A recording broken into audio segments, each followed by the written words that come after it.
دوستو آج ہم جانیں گے 40 چور اور کھلجا سم غار کی حقیقت۔ یہ کہانی ایک دور دراز شہر سے شروع ہوتی ہے جہاں دو بھائی رہتے تھے۔ ایک علی بابا جو کہ غریب محنتی لکڑہارا تھا، دوسرا قاسم جو کہ امیر مگر لالچی تاجر تھا۔ علی بابا جنگل میں لکڑیاں کاٹتا تھا اور قاسم شہر میں دولت کماتا تھا، لیکن قسمت نے ایک دن علی بابا کو ایسا راز دکھایا جس نے سب کچھ بدل دیا۔ ایک دن علی بابا جنگل میں لکڑیاں کاٹ رہا تھا۔ اچانک اس نے گھوڑوں کی ٹاپوں اور بھاری آوازوں کی گونج سنی۔ ڈر کے مارے وہ ایک درخت کے پیچھے چھپ گیا۔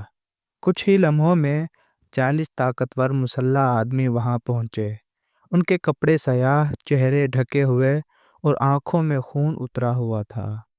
یہ تھے 40 چور۔ چوروں کا سردار پہاڑ کے سامنے جا کر بولا، کھل جا سم۔ علی بابا نے اپنی آنکھوں سے دیکھا کہ پتھر ہلنے لگا اور پہاڑ کے اندر ایک بڑا دروازہ کھل گیا۔ وہ سب اندر گئے اور تھوڑی دیر بعد باہر آ کر سردار نے کہا، بند ہو جا سم۔ دروازہ پھر بند ہو گیا۔ یہی وہ لمحہ تھا جب راز پہلی بار انسانوں کے سامنے آیا۔ چوروں کے جانے کے بعد علی بابا ڈرتے ڈرتے آگے بڑھا اور وہی الفاظ دہرائے۔ دروازہ کھل گیا۔ اندر وہ خزانہ تھا جس کی چمک آنکھوں کو خیرہ کر دے۔ سونے کے سکے، ہیرے، شاہی زیورات، قیمتی ریشمی کپڑے۔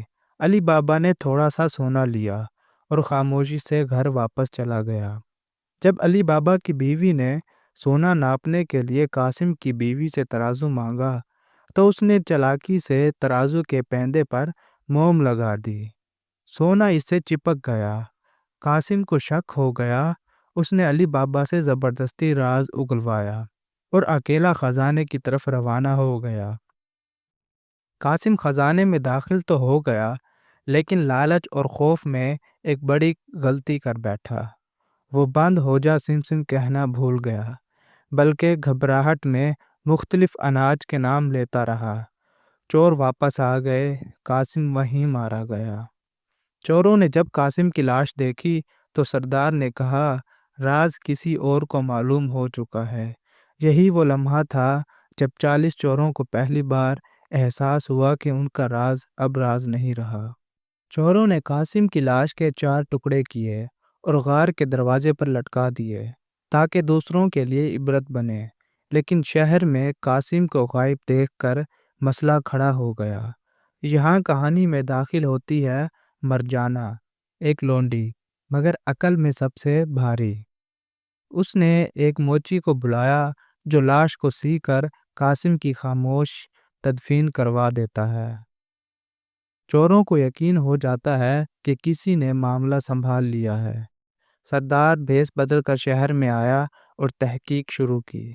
وہ قاسم کے گھر پہنچا اور نشان لگا گیا، لیکن مرجانہ نے وہ نشان دوسرے گھروں پر بھی لگا دیے۔ چور دھوکہ کھا گئے۔ چور آخری بار 40 تیل کے مٹکوں میں چھپ کر آئے، 39 میں چور اور 1 میں تیل۔ مرجانہ نے رات کو آواز سنی اور ہر مٹکے میں کھولتا ہوا تیل ڈال دیا۔ تمام چور ختم ہو گئے۔ سردار بھاگ نکلا، لیکن کچھ عرصے بعد وہ دوبارہ بھیس بدل کر آیا۔ مرجانہ نے اسے بھی پہچان لیا اور ایک رقص کے دوران خنجر سے ختم کر دیا۔ یوں 40 چوروں کا راز مکمل طور پر کھل گیا اور ہمیشہ کے لیے دفن ہو گیا۔ راز زبان سے نہیں، غلطی سے کھلتے ہیں، اور لالچ سب سے بڑا دشمن ہے۔ تو دوستو، یہ تھے 40 چور اور کھلجا سم غار کی حقیقت۔ اپنی اگلی ہی ویڈیو میں جلد ملتے ہیں، تب تک کے لیے خدا حافظ۔